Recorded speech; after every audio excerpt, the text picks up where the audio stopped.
You're watching Brazos Valley This Morning on KBTX News 3. These four brilliant scientists, as I stood in the back, in a way, this is the most exciting announcement that I've gotten to make in the entire cabinet, raising this to a cabinet level position in one case. These are among the brightest, most dedicated people, not only in the country, but the world. And I want to say good afternoon to all the American people. And two of the most extraordinary, least known departments, especially the last 4 years, at the White House has been the Office of Science and Technology Policy and the President's Council of Advisors on Science and Technology. They're composed of some of the most brilliant scientific minds in the world. When I was Vice President, as Alondra could tell you, I had an intense interest in everything they were doing, and I paid enormous attention. And I was like the kid going back to school. I'd sit down and say, "Can you explain to me?" And they'd be very patient with me. And but as president, I wanted to know I'm going to pay a great deal of attention to these issues again. When I traveled the world as vice president, I was often asked to explain world leaders. They asked me things like, define America. Tell me, how can you define America? What's America? And I was on the Tibetan plateau with, at the time, with Xi Jinping. And he asked me in a small meeting he and I, we each had an interpreter, can I define America for him? I said, yes, I can. In one word, possibilities. Possibilities. I think it's one of the reasons why we've occasionally been referred to as the ugly Americans. We think anything's possible.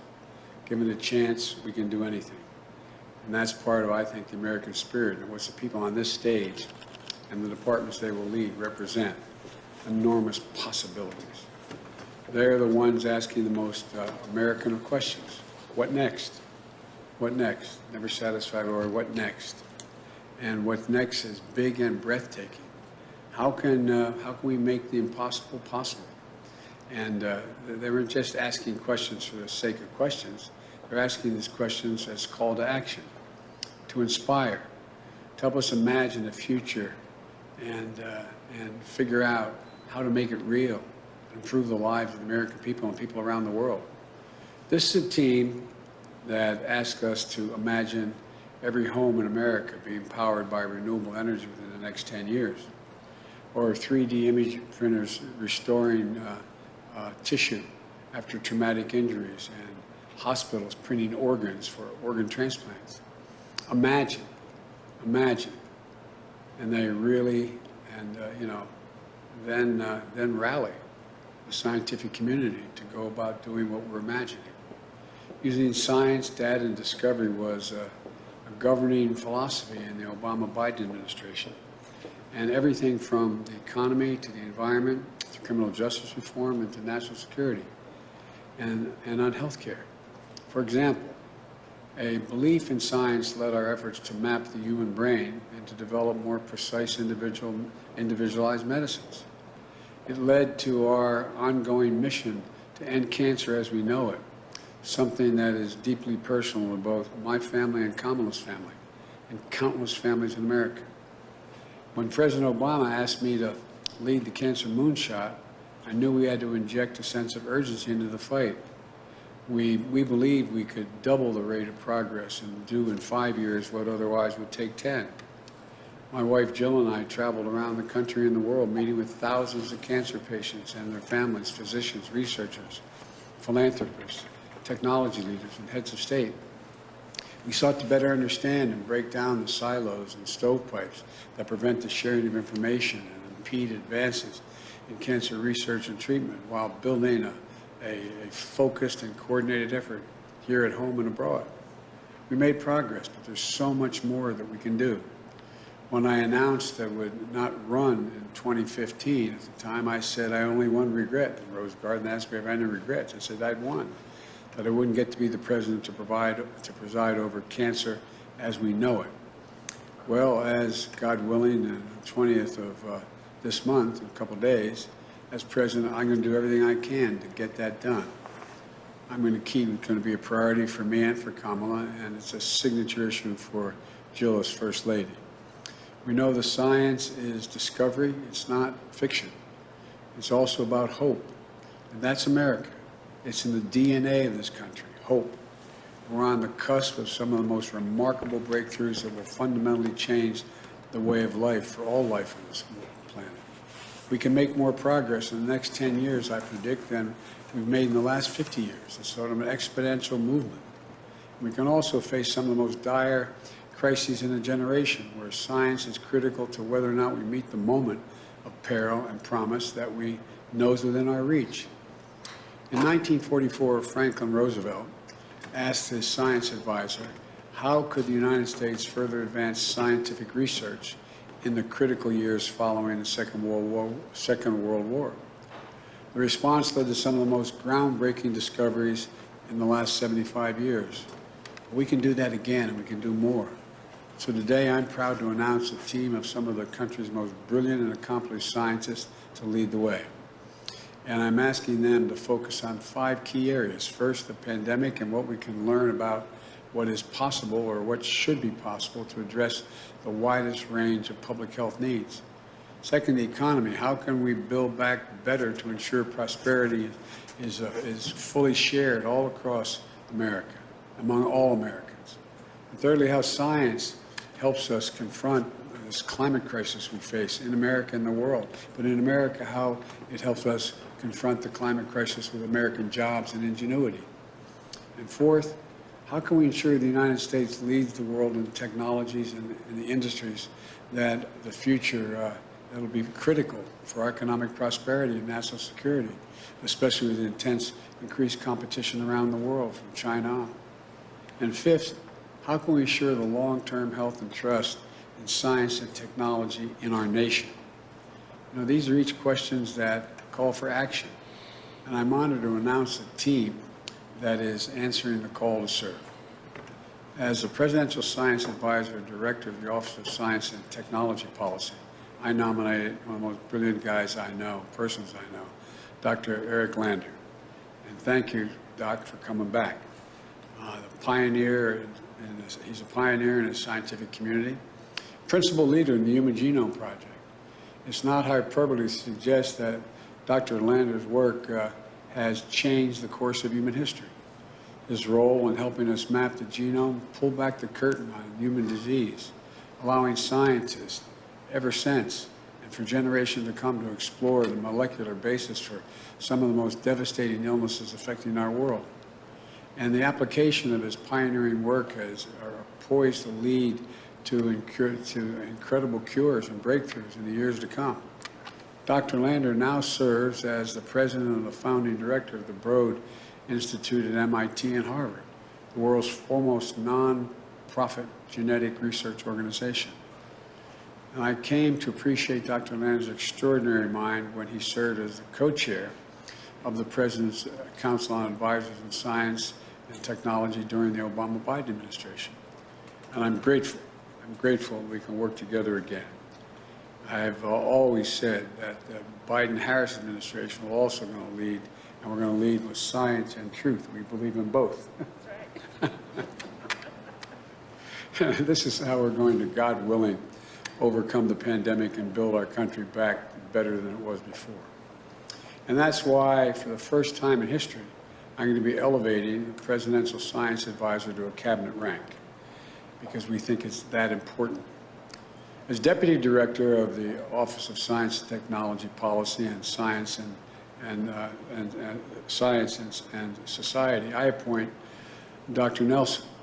She's a professor at the Institute of Advanced Studies at Princeton University, president of the Social Science Research Council, and one of America's leading scholars, an award-winning author and researcher, exploring the connections between science and our society.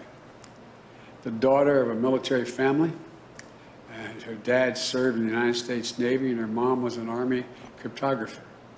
Dr. Nelson developed a love for technology at a very young age, tinkering with the early computer products, computing products, and code-breaking equipment that every kid has around their house that she grew up with in her home.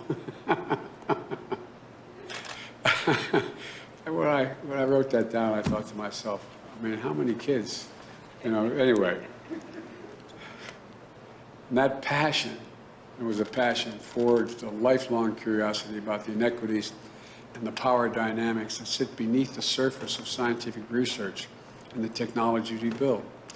Dr. Nelson is focused on those insights into science, technology, and society like few before ever have in American history, breaking new ground in our understanding of the role science plays in American life, and opening the door to a future which science better serves all people. As co-chair of the President's Council of Advisors on Science and Technology, I appoint Dr. Frances Arnold, Director of the Rosen Bioengineering Center at Caltech, one of the world's leading experts in protein engineering, a lifelong champion of renewable energy solutions who has been inducted into the National Inventors Hall of Fame. That ain't a bad place to be. Not only is she the first woman to be elected to all 3 National Academies of Science, Medicine, and Engineering, she's also the first woman, American woman, to win a Nobel Prize in Chemistry. A very slow learner, slow starter, she's good job. The daughter of Pittsburgh.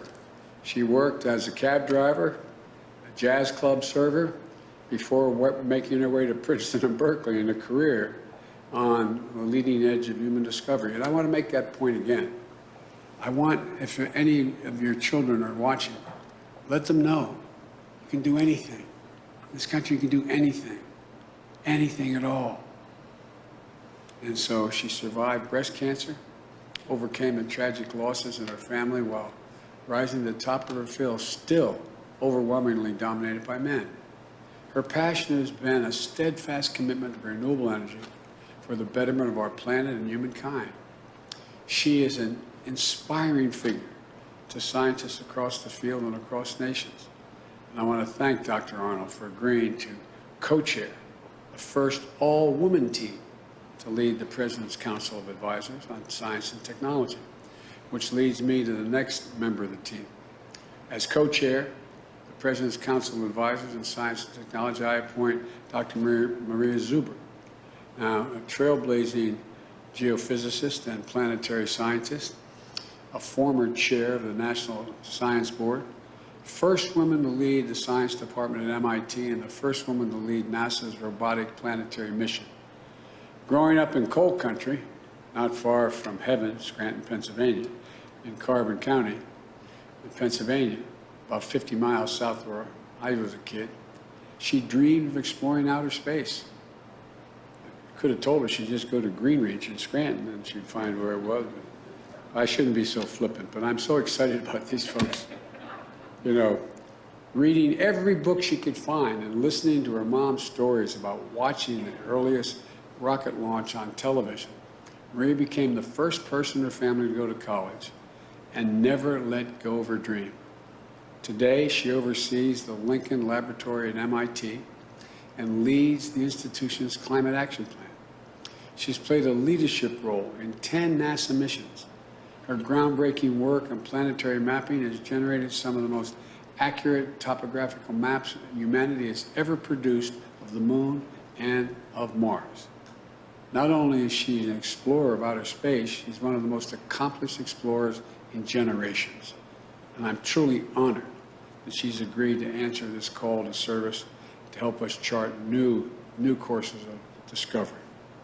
And finally, he could not be here today, but I'm pleased to announce that I've had a long conversation with Dr. Collins, Francis Collins, could not be here today, and I've asked him to stay on as director of the Institute of Health and at this critical moment. I've known Dr. Collins for many years. I work with him closely. He's brilliant, a pioneer, a true leader. And above all, he's a model of public servant, and I'm honored to be working with him again. And in his absence, I want to thank him again for being willing to stay on. I know that wasn't his original plan, but we worked an awful lot on the moonshot and dealing with cancer, and I just want to thank him again. And to each of you and your families, and I say your families, thank you for the willingness to serve. And not that you haven't been serving already, but to serve in the administration. And the American people, to all the American people. This is a team that's going to help restore your faith in America's place in the frontier of science and discovery and hope. Now, I'm now going to turn this over, starting with Dr. Lander, to hear from each of our nominees, and then with hear from the Vice President. But again, I just can't thank you all enough. I really mean it. Thank you, thank you, thank you for willing to do this. Doc, it's all yours. I better put my mask on. I'm going to get in trouble.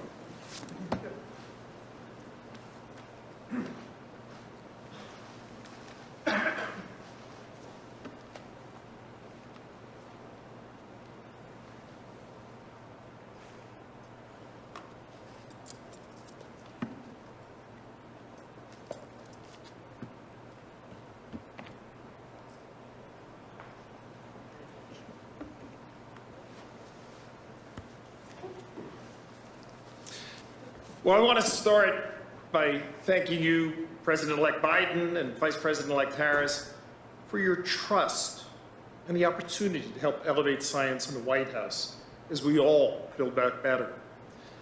I'm also excited to thank this amazing team that we're announcing today. They are an extraordinary group of scientific leaders, and I'm looking forward to working alongside each of you and learning from you. So over the course of my life, I have seen America take on amazing challenges to try to make the world better. And I came to believe that America and Americans could rise to meet any challenge. And I think that's a belief I share with President-elect Biden. And as a kid growing up in Brooklyn, I saw America go to the moon. And I mean every step of the way, because my mother let me stay home from school to watch every single space launch. As a young scientist, I got to play a role in another remarkable mission, the Human Genome Project. When we set out, the idea of mapping the complete DNA code of the human being just seemed completely absurd. With the rate of progress at the time, it would have taken about 200 years to map one person's genome. But I was part of a generation of young scientists across America and around the world who believed in the ability, as the President-elect said, in the possibility to change what could be done. It didn't end up taking 200 years, it took 13. And today, it takes just hours. And the Human Genome Project has had a huge impact. It's made it possible to discover the biological basis of diseases, from cancer to diabetes to Alzheimer's, and to use that knowledge to revolutionize diagnostics and pioneer new therapies. Well, today, the opportunities we have and the challenges we face are greater than ever before. The President-elect knows that science and technology will be crucial in meeting this moment. And he has tasked us in this letter. I don't mean just his scientific advisors. I mean the whole scientific community and the American public with answering important questions about how science and technology can best be used to advance our health, our economic welfare, and our national security. He's asked us to rise to this moment, to draw lessons from the pandemic, to seek bold new climate solutions, to propel technologies that'll create new industries and new jobs, to ensure that the benefits of progress are shared broadly among all Americans, and to nurture, replenish, and strengthen the scientific community. No nation is better equipped than America to lead the search for solutions, to inspire the next generation, to attract the best scientific talent from within our shores and from around the world. America's greatest asset, I think, is our unrivaled diversity.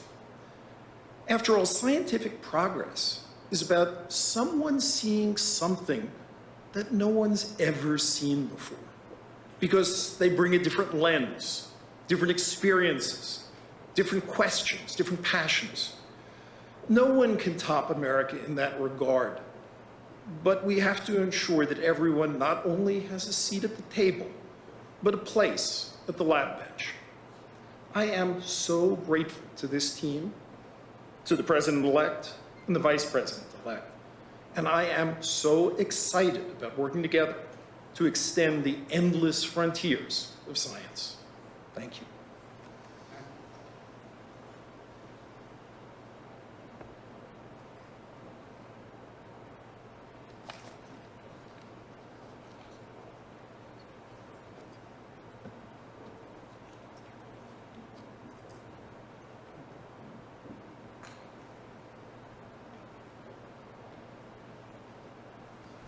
Good afternoon.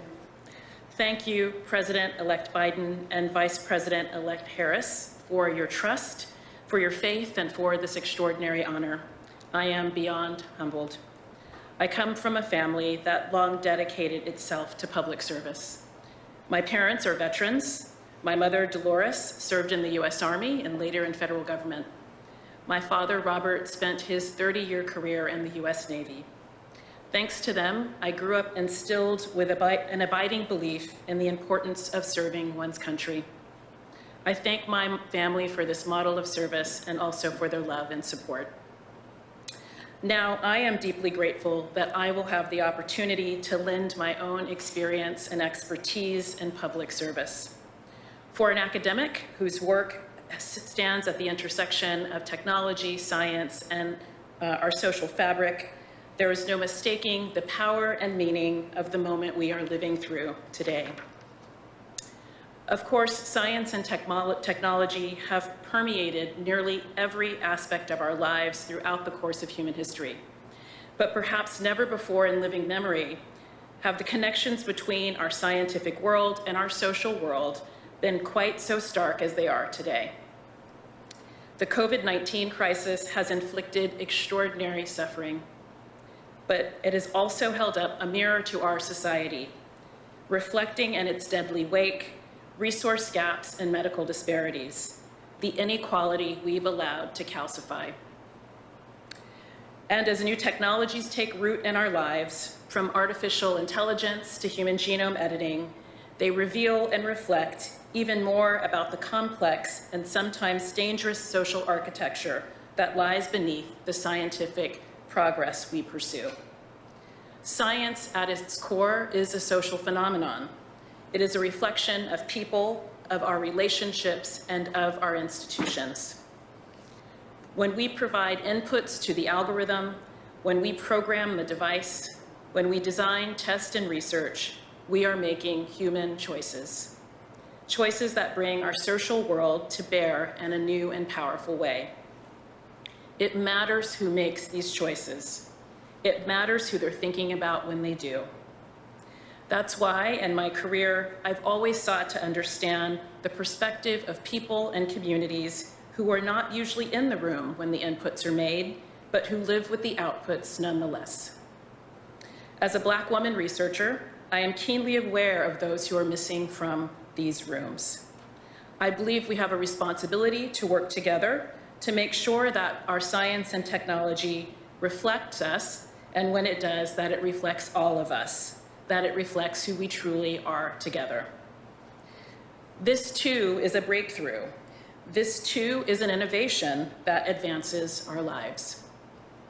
We have an incredible window of opportunity ahead of us to approach our science and technology policy in ways that are honest and inclusive, to bring the full strength of our communities, our experiences, our concerns, and our aspirations to every table we think, as we think through emergent forms of science and technology. There has never been a more important moment for scientific development, to get scientific development right, or to situate that development in our values of equality, accountability, justice, and trustworthiness. It is my honor to pursue that effort with this distinguished team and with a president-elect and vice president-elect who stand up proudly and consistently for scientific integrity and the dignity and worth of every community. Thank you.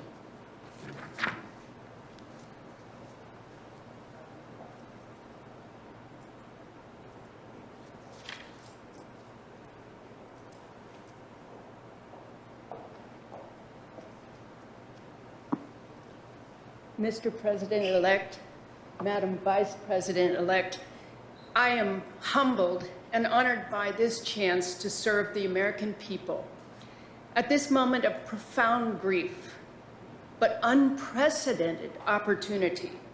As an engineer by training, there's a certain temptation to see the work ahead of us as a series of difficult problems to be solved. But the truth is, that's not what drew me to this role. Like the rest of this extraordinary team, I'm here today because of love. A love of science, yes, but also a deeper love of our planet and of our people, without whom science has no purpose or meaning. I embarked on my own version of this love in the 1970s, beginning a career in solar energy at a time when our nation was in the grip of an energy crisis. In the years since, my belief has grown that our highest responsibility in each generation is to preserve our fragile planet, prepare our economy and our workforce for the future, and pass on a better world. Science-based decision-making has always been our most powerful tool for meeting that responsibility, perhaps never more than today.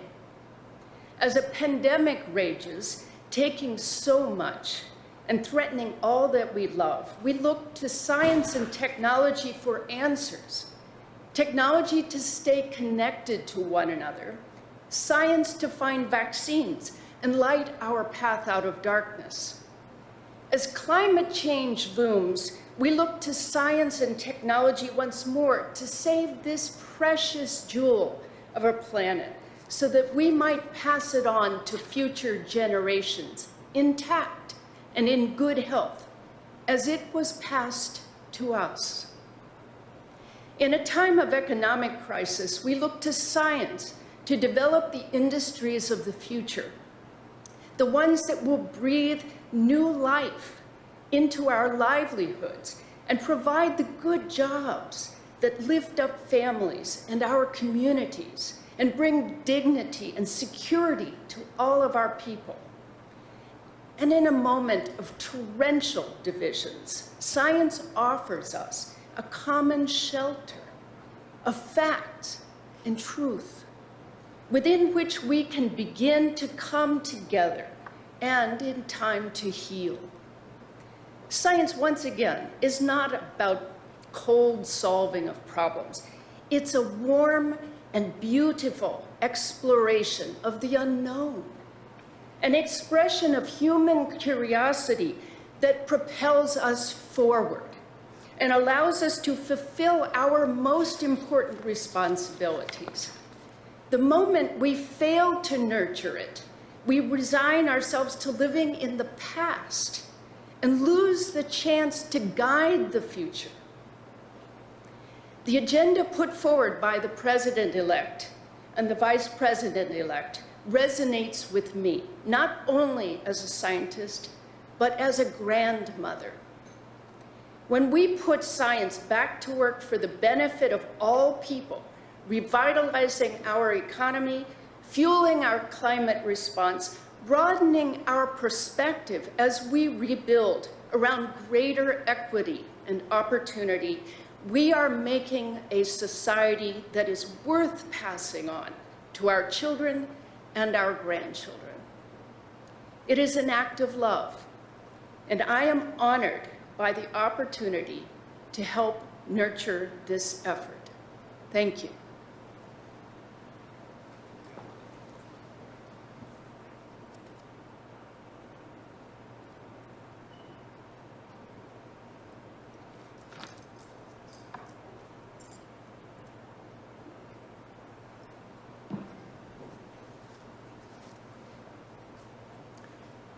Mr. President-elect, Madam Vice President-elect, thank you for this incredible opportunity. Like President-elect Biden, I was born in eastern Pennsylvania, where I spent clear nights observing the sky. I decided to become a scientist because I just couldn't deal with not knowing what was up there. That impatience, coupled with our country's unparalleled system of higher education, allowed me to pursue robotic space exploration and live a life of discovery. Imagine mapping the solar system for a living. That's me.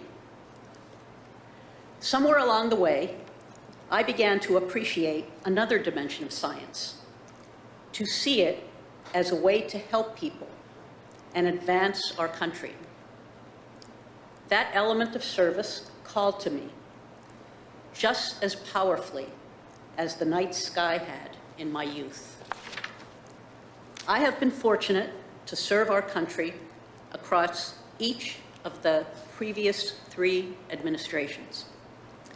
I am proud today to be joining a 4th and look forward to continuing to advocate for science in a nonpartisan manner in this new role. I am thrilled with the challenge and the opportunity to work together with the scientific leadership of this administration to restore trust in science and pursue breakthroughs that benefit all people. That work is especially critical today as the pandemic continues to rage. Throughout this difficult chapter, my colleagues in the life sciences have proven, through extraordinary sacrifice and resolve, that science and scientists are part of the solution. And when the country needs us, we will be there. We will be there beyond the pandemic, too, helping take on the full suite of challenges ahead, including our transition to a zero-carbon energy system, our need to create good-paying jobs of the future, and other aspects of our existential fight against climate change. My home in Pennsylvania was an anthracite country. Both my grandfathers mined coal and died of black lung. Most of the jobs left that region half a century ago. And in communities like mine, they've never come back. I could not be more excited for the efforts of this administration to deploy science to help breathe new life into these places, into so many communities, large and small, that are hurting today. Bold scientific leadership will be a critical component of building back better, guarding our health and safety, helping spark new clean industries, and keeping America competitive in the race for those well-paying jobs of the future. I am honored to be a part of this effort, and I can't wait to get to work. Thank you.